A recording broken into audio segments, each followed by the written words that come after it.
এখন আপাতত শুধু কেকই কাটা হবে বলেছে।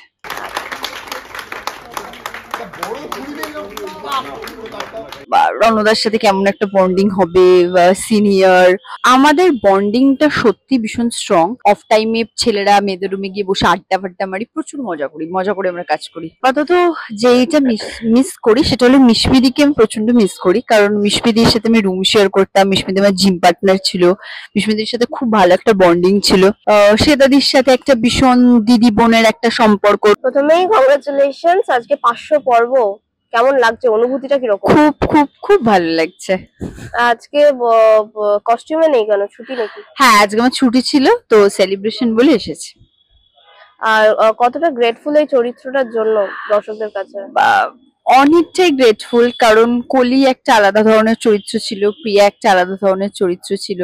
আমাকে এই চরিত্রের জন্য ভেবেছে জি, সেটার জন্য আমি গ্রেটফুল। আর সেই চরিত্রটা আমি দর্শকদের কাছ থেকে প্রচুর প্রচুর প্রচুর ভালোবাসা পেয়েছি, সেটার জন্য আমি গ্রেটফুল। এবং আজকে কি কি সেলিব্রেশন হবে, মানে খাওয়া দাওয়া কি হয়েছে? সবার খাওয়া দাওয়া বলেছে মহালয়ার পর হবে, এখন আপাতত শুধু কেকই কাটা হবে বলেছে। আচ্ছা, আর সবার সাথে এই 500 পর্বে এসে দাঁড়িয়ে সবার সাথে বন্ডিংটা যদি একটু বলো। আমাদের বন্ডিংটা সত্যি ভীষণ স্ট্রং। যতই 500 পর্ব হোক, অনেকে বলে যে অনেক বেশি পর্ব হলে হয়, বাট আমাদের সিরিয়াসলি বন্ডিংটা ভীষণ স্ট্রং। আর্টিস্টদের সবার বন্ডিংটা ভীষণ স্ট্রং, টেকনিশিয়ানদের সবার সাথে বন্ডিংটা ভীষণ স্ট্রং। তো আমাদের বন্ডিংটা বেসিক্যালি প্রচন্ড ভালো। আমরা অফ টাইমে ছেলেরা মেয়েদের রুমে গিয়ে বসে আড্ডা ফাড্ডা মারি, প্রচুর মজা করে আমরা কাজ করি।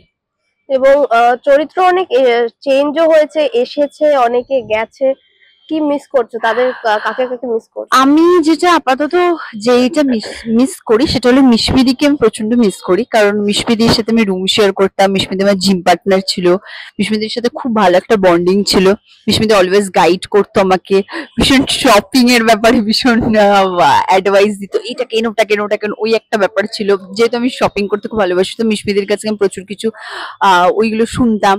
তো মিশমিদির কাছে প্রচুর ভালো ভালো অ্যাডভাইস পাওয়া যেত। কোনো অ্যাক্টিং এ নিয়েও বলতো যে এই তোর এই ক্যারেক্টারটা এই ক্যারেক্টার ডিফারেন্স হচ্ছে না, তো এটা অন্যভাবে কর, এইটা বলতো। এইগুলো আমি মিশমিদির জন্য ভীষণ মিস করি।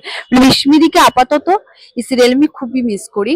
আর মোটামুটি সবাই রয়েছে, তো মিশমিদি চলে গেছে, তো সেই কারণে ভীষণ মিস করব। আর বাকি সবার সাথে কেমন বন্ডিংটা একটু যদি বলো। আবার সবার সাথে বন্ডিং আমার ভীষণ ভালো। শ্বেতাদির সাথে একটা ভীষণ দিদি বোনের একটা সম্পর্ক। রণদা ভীষণ চিল আউট। মানে প্রথম যখন সিরিয়ালটা শুরু হয়েছে তখন মনে হয়েছিল যে রণদার সাথে কেমন একটা বন্ডিং হবে, সিনিয়র এত বড়। কিন্তু রণদার সাথে প্রচন্ড ভালো। অনিমেষদার সাথে এর আগে কাজ করেছি, বাট অনিমেষদার সাথে আরো বেশি চিল আউট হয়ে গেছে। টিজির সাথে আমি আগে কাজ করেছি, বাট টিজিকে আমি প্রচন্ড মিস করি, কারণ টিজি এখানে আর নেই, তো টিজিকে মিস করি। তো এদের সবার সাথে খুব বন্ডিং, মানে এই জিনিসগুলো মিস করি। ঠাম্মির সাথে বলে না যে সব থেকে বেশি সিনিয়র, বাট তার সাথে সব থেকে ভালো বন্ডিং। ঠাম্মি, জয়ন্তদা, এদের সবার সাথে এত ভালো বন্ডিং, মানে মনেই হয় না যে এরা আমাদের থেকে এত সিনিয়র, এত বড় বয়সে। এই জিনিসটা কোনোদিনই আমি ফিল করিনি, মানে টিমটা এত ভালো। দর্শকদের জন্য কি বলবো? দর্শকদের জন্য এটাই বলবো যে দর্শকরা 500 পর্বে ভালোবাসা দিয়েছে, 500 পর্ব অব্দি দর্শকরা আরো ভালোবাসা দিক, যাতে আমাদের 500 পর্বটা 1000 পর্ব অব্দি হয়।